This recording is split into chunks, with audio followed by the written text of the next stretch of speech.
that aliens came, took control, and took over our minds.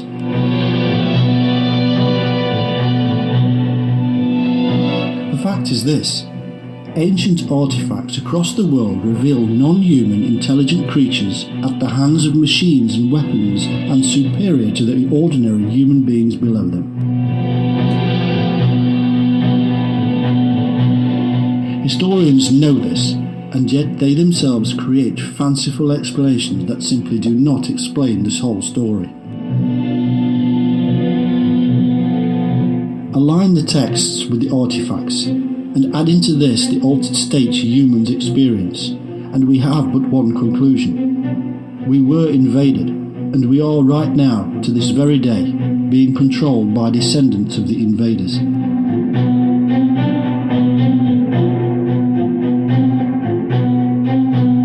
We are under the yoke of a hybrid species of alien beings who rule the world.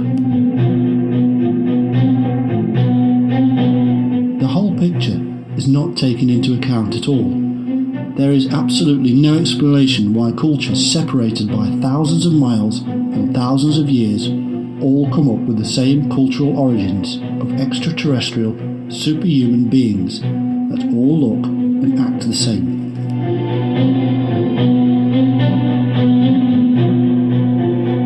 Beings from another reality, super weapons, superpowers, the ability to change shape, the serpentine reptilian appearance, the creation of civilization, the teaching of humanity, the erection of huge structures, the sudden knowledge of mankind, the forming of religions with deities and divine beings, and the forming of a line of special hybrid kings and queens. All of this is factual and worldwide. It is in every single culture and country, and it all supposedly happened separately.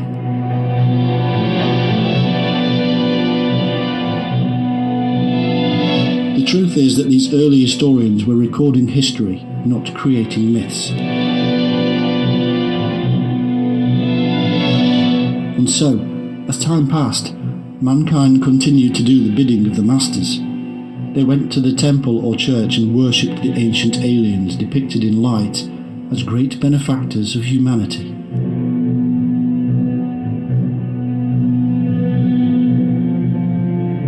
Ever wondered why the God of the Bible sometimes appears too human? Why he is a jealous God? Why he is lonely? Why he wipes out entire armies with his... Do you know the best place in your house to potentially... The answer is simple. The gods of ancient times were all those things. They too have jealousy, hatred, love, compassion, because they too evolved in the universe like us.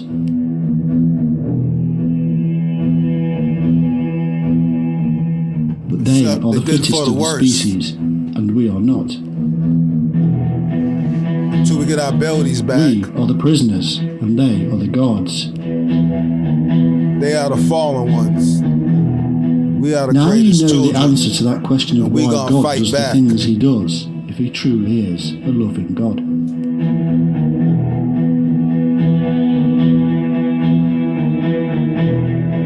As the years passed and the hybrid species ruled the lands, things changed. Civilizations grew, and one state battled another. Why, we cannot truly say, but the same families were always behind the decisions on both sides. Maybe it was some kind of sport, playing with humanity, having a laugh. Who can say? Any explanation for warfare with fellow human beings is insane. To piss off the Creator. And yet, the world is a big stage, and in order to achieve the long-term goal of the secret cabal that sits behind the scenes, they hate you, things must move at a how certain the Creator pace. made you. And that's one of the biggest secrets. The goal is simple and straightforward. It is obvious from all the recorded history we have. It is to create a single, one world government that rules without question.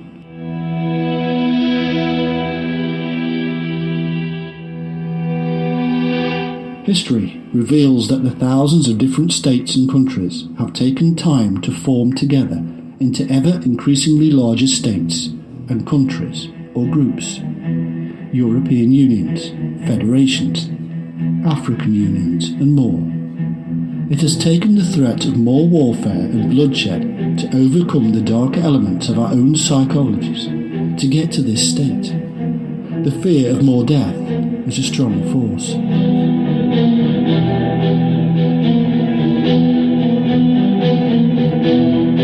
But it has not always been warfare that has worked. After each and every financial crash, humans have come together and insisted on stronger bonds and more union.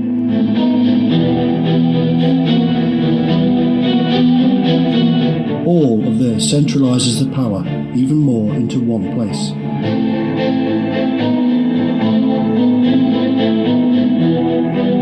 The results of just two methods of control are the formation of a one-world army under the United Nations to carry out the will of the secretive elite, and a World Bank to control the finances of the same.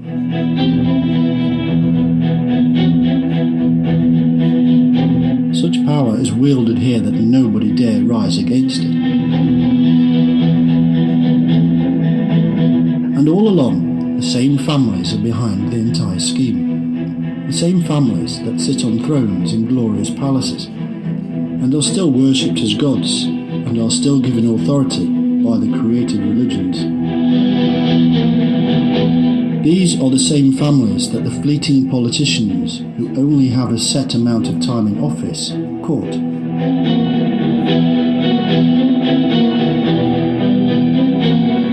The Queen of England and the Commonwealth is just one example. Her bloodline can be traced back thousands of years to the very original times of the Watchers and Shining Ones. Boom. Her bloodline is special because it is a hybrid bloodline, carefully monitored and interbred with members of the same hybrid descendants to this day. Fallen demon bloodline. Every week, the elected Prime Minister of the nation must go and hold a secret meeting with the monarch to pass on information, take advice, and discuss the work of the Secret Service. Nothing can happen without royal assent. She is the richest person on the planet, with more accumulated wealth than even Apple. Her power stretches around the world and is linked by blood to the majority of royals in Europe and elsewhere. The government of the United Kingdom, Australia, Canada, and others are her governments. She has authority to rule as the divine leader because God says so through her church, which she heads. All of this is very simple to prove and reveal. What is not so simple, but nevertheless true, is that the hidden governments of so-called republics are themselves led by the same elite bloodlines.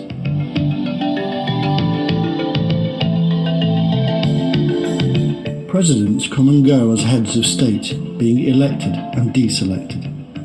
Royalty passes on authority to their own offspring. However, presidents and leaders of republics only ever get elected when they have been chosen by the secret cabal. They are bribed and blackmailed to do as they are told. Anybody steps out of line and they are removed, one way or another.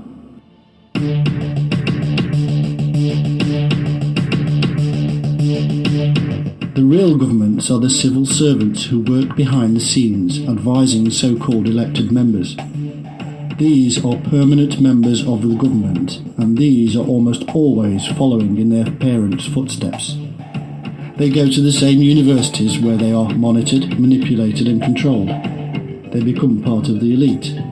They join secret societies where they are made to feel special, chosen, powerful, and they do their master's bidding.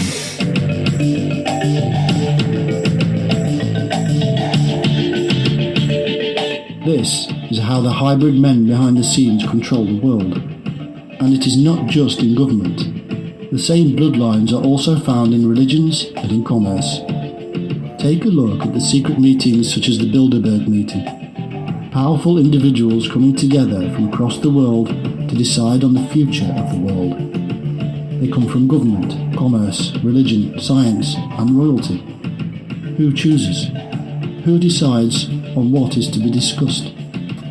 Why, each year, are there people that actually become world leaders years later? Because it is all part of the massively powerful secret cabal that runs the world. You may not believe they can hold such power, that you elect your government, but the fact all of the media which influences your decisions is owned by the same people. The same people own both sides of the political world, whether red or blue. They select their future leaders while still at university. They grow them, manipulate them. They then decide what they need to happen and who needs to be in power at any one time, and manipulate the media to convince us.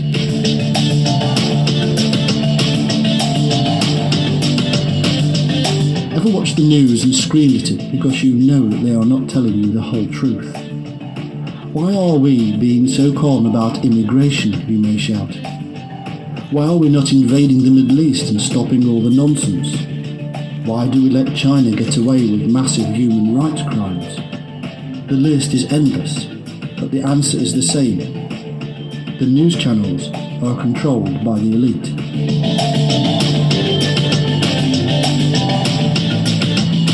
We are watching nothing but permanent propaganda. It permeates everything. News, soap operas, films, magazines, music, and the internet. All is controlled.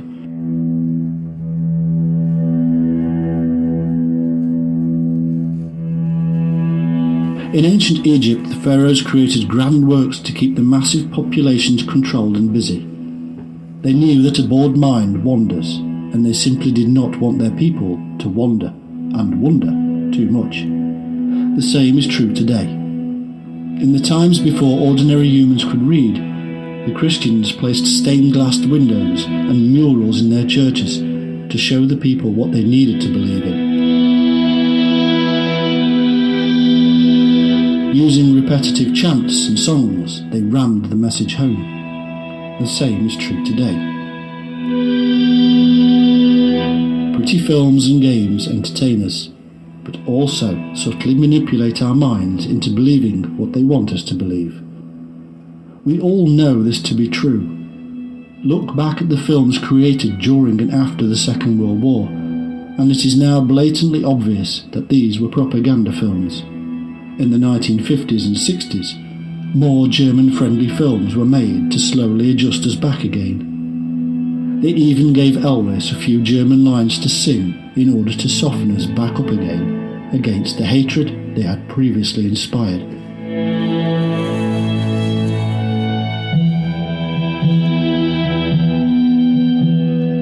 All along, you and I are blinded by the marketing and propaganda.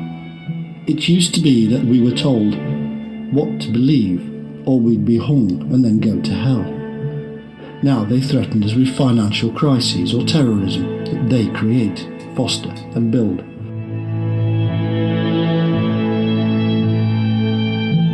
The Middle East is a perfect example because it is a playground to be used by the secret cabal to control world events. It has been for a very long time. The infamous hero, Lawrence of Arabia, was murdered by the Secret Service because he knew and was going to reveal it to the world.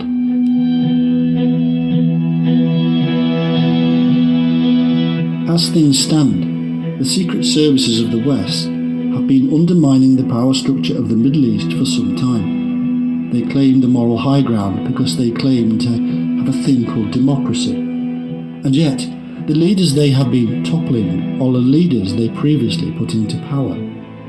What they have been doing is dividing nations, creating threatening factions that war against each other and us.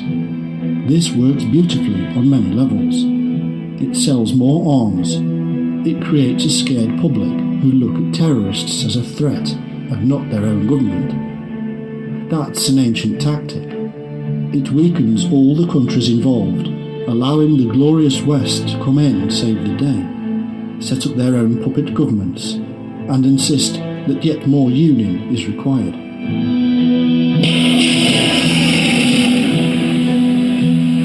The Middle East has been one of those sticking points in the grand scheme. It has refused to unite because of religious and cultural divisions.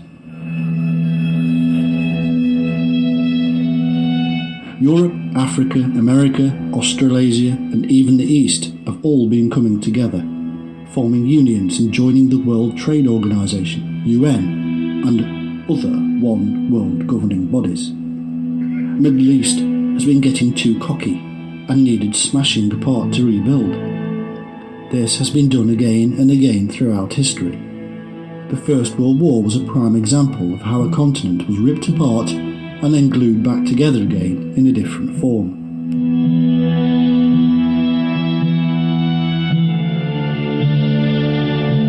What disappeared were the royals who refused to toe the line, and several countries reformed.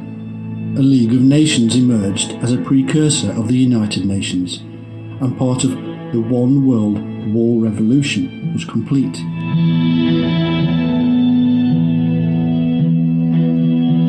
They did the same thing again a few years later, and smashed apart several other empires that needed to be brought into line. Any nation that gets too strange, or appears to do so, is smashed, one way or another.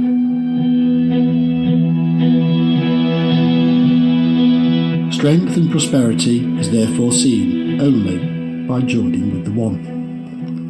The Middle Eastern crisis, as it stands, is part of the process of bringing them into line. The collateral damage of millions of lives is not an issue the cabal have ever concerned themselves with. Loving gods indeed.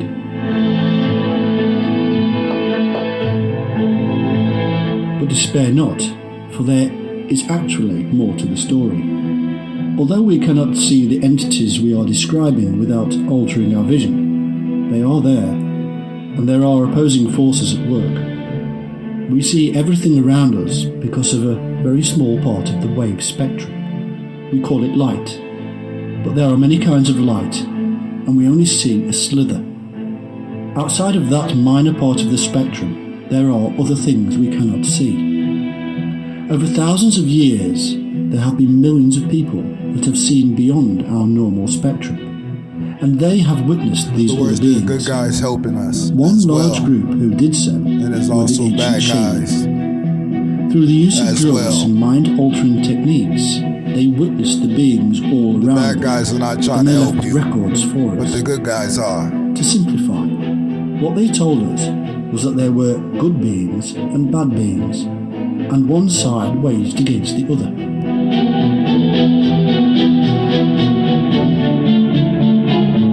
Today, there are many mediums who claim the same thing.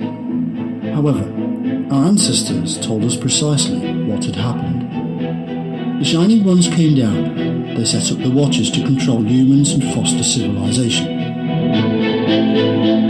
The bad guys came down. All the Some of bad these Watchers guys. didn't like what they were doing and actually fell in love with humans and mated with them. The Shining Ones declared war on these Watchers and tried to wipe them out. The bad hybrid species. They caused a global flood.